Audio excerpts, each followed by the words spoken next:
est à monsieur Alain David. Monsieur le Premier ministre, votre ministre de la Santé abandonne le navire en pleine tempête. Elle a démissionné alors que la crise du coronavirus continue de faire planer une inquiétude sur notre capacité à faire face à une épidémie de grande ampleur. Contrairement à d'autres ministres en campagne, elle a décidé de se consacrer à la campagne municipale à Paris. Une façon bien commode de ne pas assumer son bilan catastrophique à la tête du ministère. Une décision qui entame de surcroît la parole politique alors qu'elle assurait en fin de semaine ne pas envisager de quitter ses fonctions ministérielles.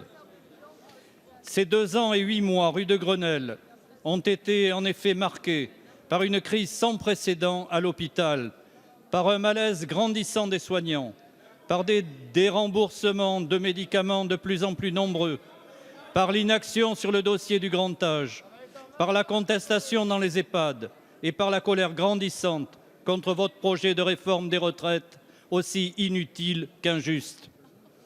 De fait, nul besoin d'une grande consultation pour recenser les problèmes déjà connus à l'hôpital public.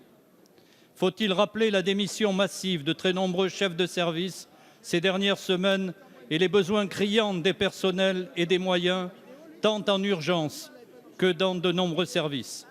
Madame Buzyn n'aura jamais su ou voulu tenir tête aux décisions aveugles de Bercy qui ont fragilisé plus encore l'hôpital. Alors, Monsieur le Premier ministre, pouvez-vous assurer la représentation nationale que cette démission en pleine tempête n'aura pas de conséquences sur la santé des Français et envisagez-vous vous-même de démissionner pour vous consacrer à votre candidature au Havre ?